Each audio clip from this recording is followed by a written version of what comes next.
дискриминация на полова основа или расизъм, дискриминация на расова основа. Стратификационната революция. Използвам това необичайно понятие, за да означа прехода от съсловно общество към общество на социалната мобилност, в което класовите различия преминават в стратификационни, без да са изчезнали.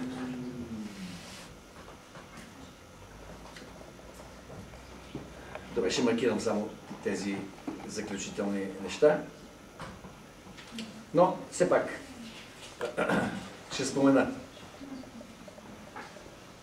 Говорим за демокрация. Не винаги си даваме сметка.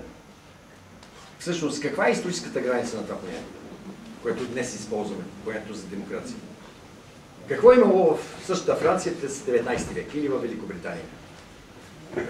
Ами ще ви кажа, че във Франция, в средата на 19 век, преди 1848 година, право на глас са имали 170 хиляди души при население от 35 милиона.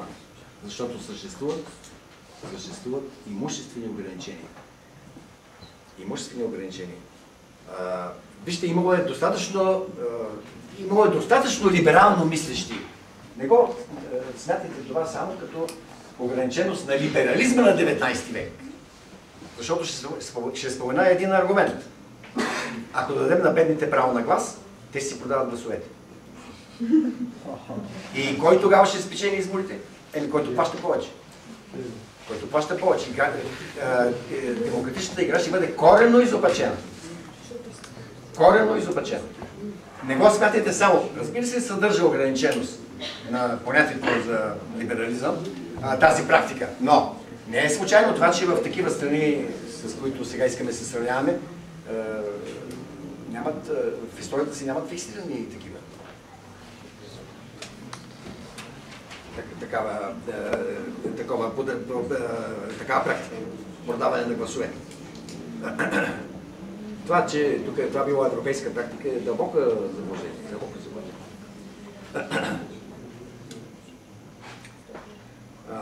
И това е смисъла, между другото, това е смисъла на понятието, което тогава е въведено за демокрацията, съществуваща тогава, реалната демокрация, така да се каже, всъщност като диктатура на средната класа, на буржуазията.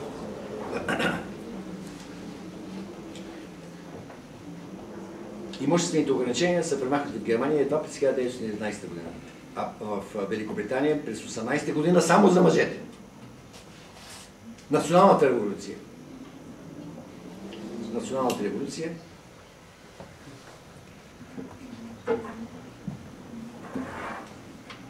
довежда утвърждаването на гражданските нации и тук отново ще спомена 1989 година.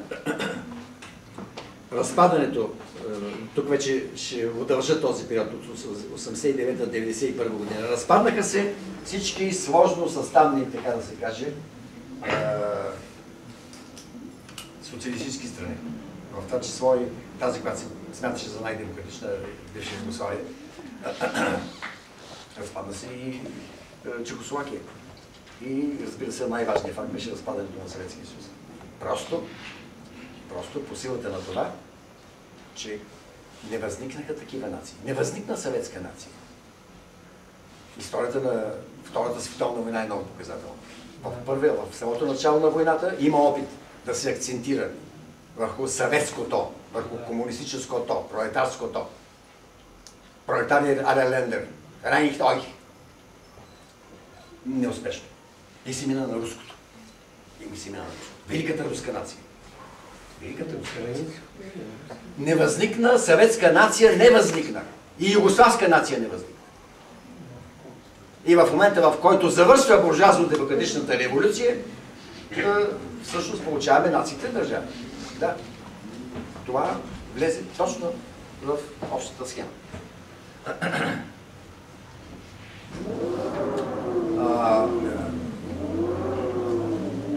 Както знаете, има американска нация, въпреки че расовите различия в Америка са несъмнени и са огромни, много по-големи, отколкото между руснаците и чукчите включително. Или руснаците и казахите. руснаците и казахите, да не говорим за руснаци и украинци, или руснаци и белоруси. И няма да се откажа от възможността да дам за пример Мексико, една изключително интересна страна. В която е била завоювана. Последната битка между ацтеките, водени от Каотемок и конквистадорите, начало с Кортес, се е водила на площада на трите култури. На този площад сега има памет. С изключително поучителен надпис. Това не беше победа и това не беше поражение. Това беше мъчителното раждане на една метиска нация, каквато е съвременно Мексико. И това е точното. Мексиканска нация има.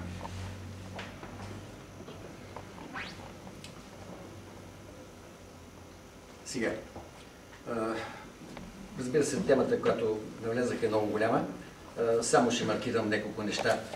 Ще кажа само няколко думи на заключение. И едното е, две думи за заключение, едното е изводите по отношение на България. Вижте, можем по същия начин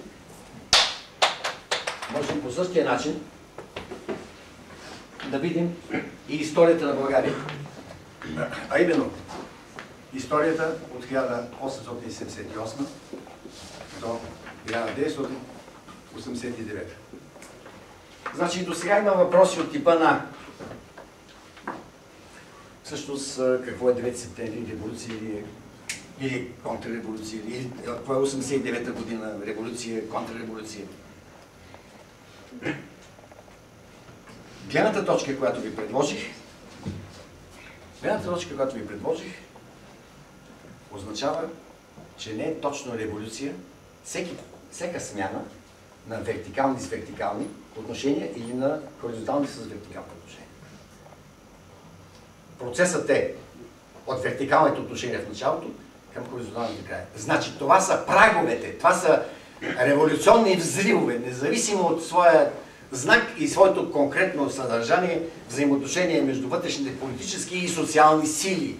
Това са части, това са етапи от този процес. Революционният процес е от възникването. Разбира се, той също има предистория от българския велик, да речем, или даже още по-рано. Но това е процесът на модернизация в България. Разбира се, оттам той не завършва, оттам започва, но вече започва нов цикъл. Добре, нека да завърша от тук. И ще отговоря на въпроси, ако имате.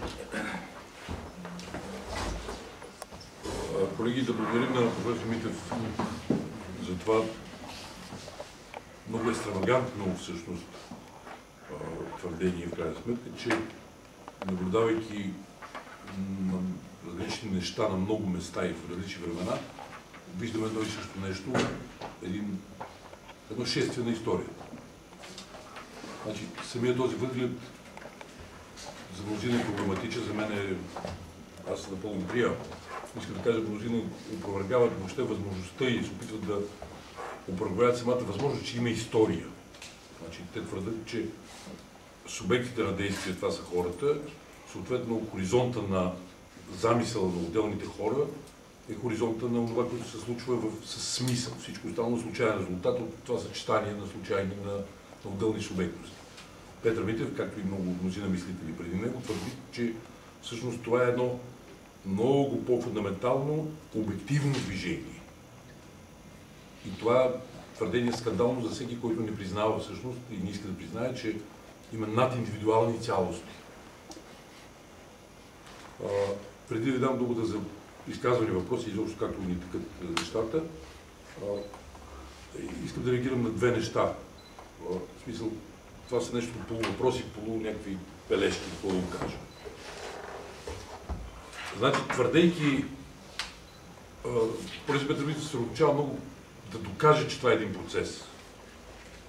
Макар течаш, да речем, за 4 години във Франция, за 70 години в Русия, всъщност, както се оказа, 70 години във Франция, случи 100.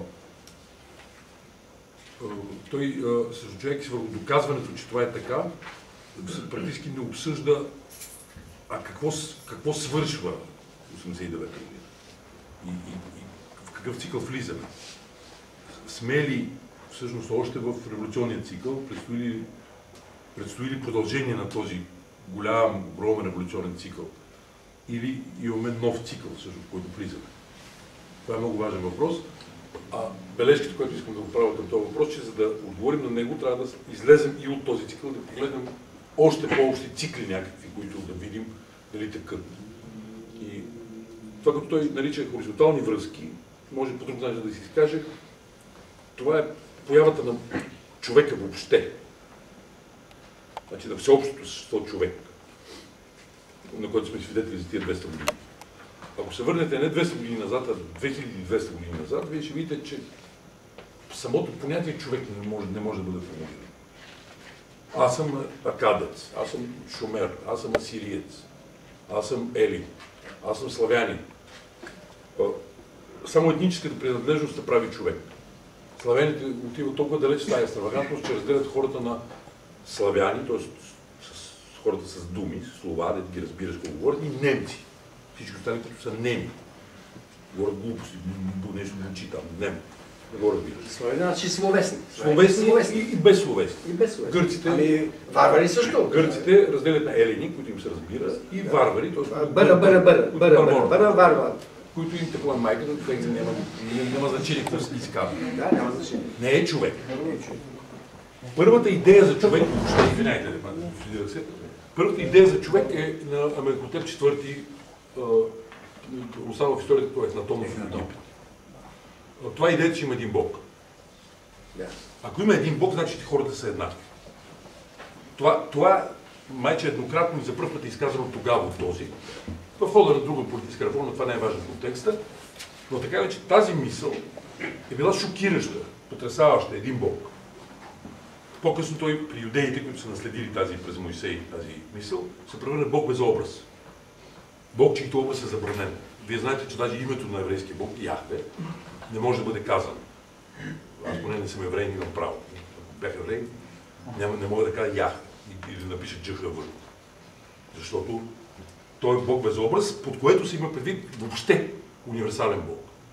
От този апропо първи единствен универсален бог, който е измислен по това време някъде 5 века преди новата ера в Палестина, се излезе и Исус и Моисей,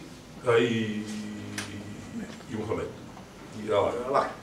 Те са преки последици на тази идея. Бог е един, хората са еднакви. Безкрайно революционна идея, която, както виждате тук, получава своя завършен. Хората стават еднакви не само на теория, като влезат в църквата, а и практически. Тази идея обаче за единния човек, за едното човешко същество, може да ни даде идея за този цикъл, който сега може би завършва. Значи първо ние имаме огромен цикъл, в който хората въобще не са еднакви, защото са от различни етноси. Варвари, славяни, елини варвари и така нататък. Тоест немци, славяни, елини варвари, както казвам. После идва, когато доминира християнската църква, човек е еднакъв. По принцип е еднакъв, понеже има един Бог, който го е създал, който изисква от определени неща, но този човек е виновен. Този човек е лош. И това е същността на тези съсловно-религиозни общества. От самото начало, от самото си раждане, твоята задача всъщност е да се спасиш. Тоест ти си лош, трябва да извършиш определени неща, които може би ще те направят простен. И ще дадат за дробни животи, така нататък, каквото е в тези схеми. Но кое е тук ключово важно?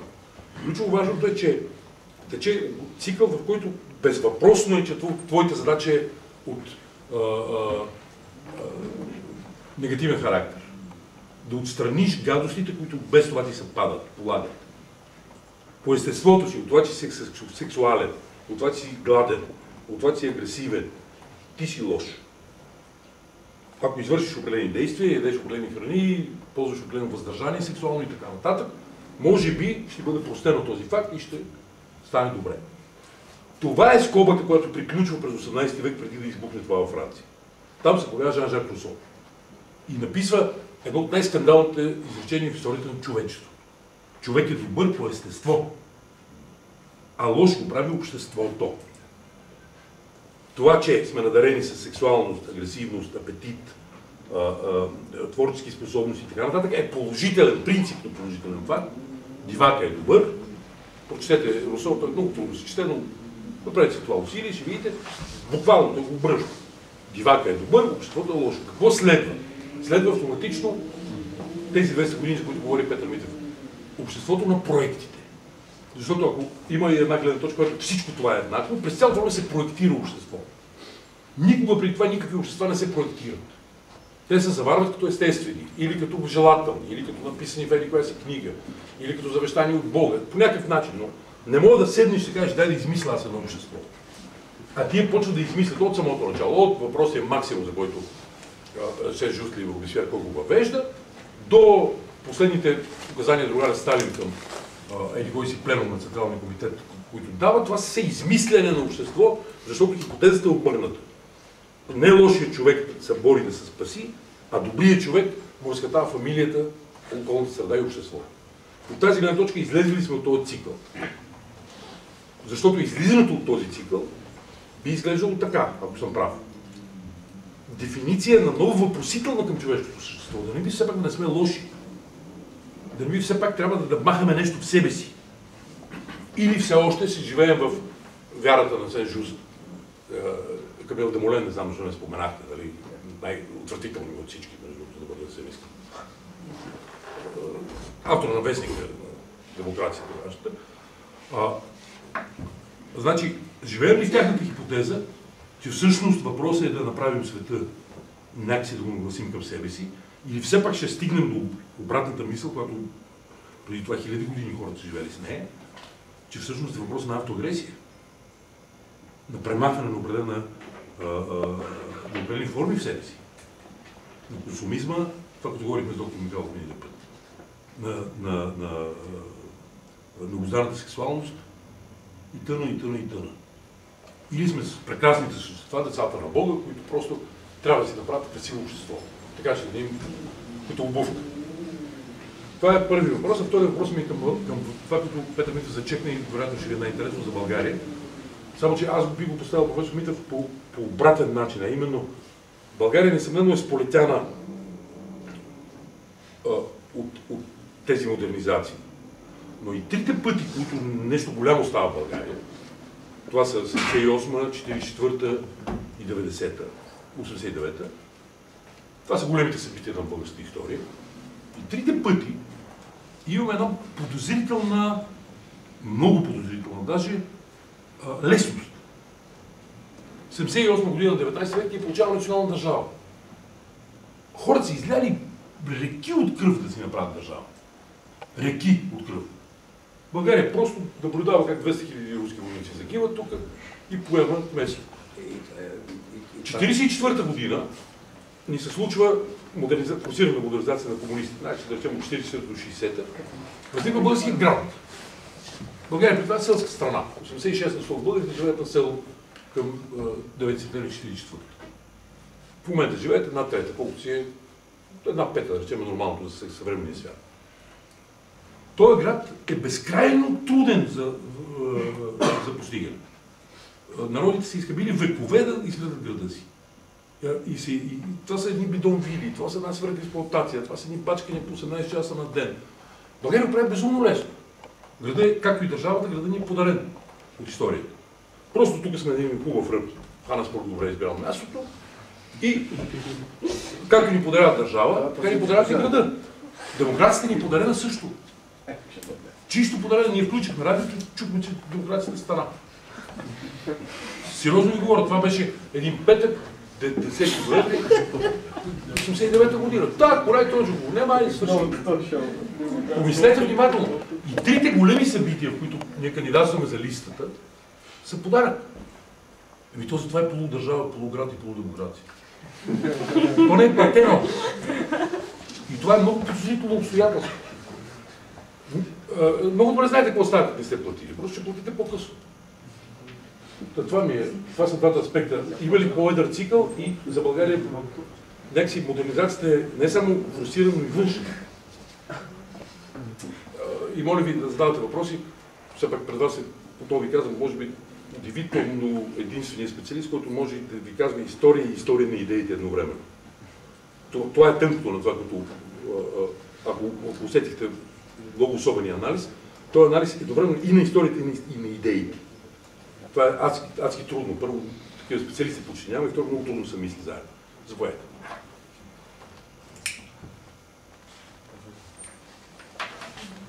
Давайте.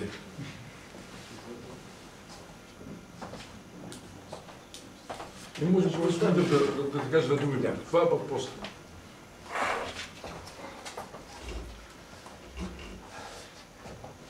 Въпросите, които постави колегата Андрей Райчев, сами по себе си са тема на отделни лекции най-малкото. Това наистина са много важни въпроси. Въпросът е какво се вижда от 89-та година, 1989-та гледано назад, беше темата на моите лекции. Сега става дума какво се вижда гледано напред. Това е първият въпрос. При всичко искам да ви кажа каква е така идейната рамка в мащабите на съвременния мислещ свят, на съвременният интелектуален елит и на глобален мащаб на планетата. Едната гледна точка има две много различни гледни точки. Би казал полярно различни противоположни гледни точки на двама крупни изследователи, световно известни изследователи. Едната е на... И двамата са американци. Едната е на професор Френсис Фукуяма, известен с поредица от негови книги на български език. И неговата гледна точка е, че в 1989 година стигме до края на историята. Тоест, фактически, не че по-нататък няма да има исторически събития, но че фактически с утвърждаването на либерализма, на либералната демокрация, завършва цикълът на смени на социално-икономически политически системи. Това е последната. Това е последната система. Победата на либерализма над, да използвам термина на Ромата и на империята на злото, над Съветския съюз, края на полярния свят, това е краят на историята.